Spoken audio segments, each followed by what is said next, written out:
এক গরিব জেলে সারাদিন চেষ্টা করেও একটি ছোট্ট মাছ ধরল। মাছটি ধরে সে খুশি হলো না। মাছটি জেলেকে অনুরোধ করে বলল, দয়া করে আমাকে ছেড়ে দিন। আমি এখন খুব ছোট।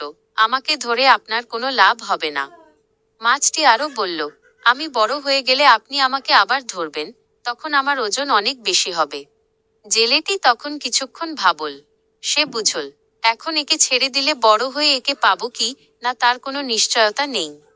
তাই জেলেটি হাসিমুখে মাছটিকে ঝুড়িতে রেখে বলল, ভবিষ্যতে বড় লাভের আশায় বর্তমানের নিশ্চিত লাভ ত্যাগ করা উচিত নয়।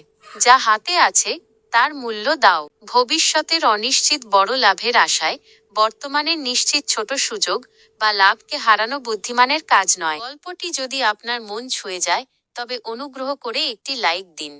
আর আমাদের এই গল্প নতুন নতুন শিক্ষামূলক গল্প বানাতে অনুপ্রাণিত করতে এখনই সাবস্ক্রাইব করে পাশে থাকুন। আপনার একটি সাবস্ক্রাইব আমাদের জন্য অনেক মূল্যবান।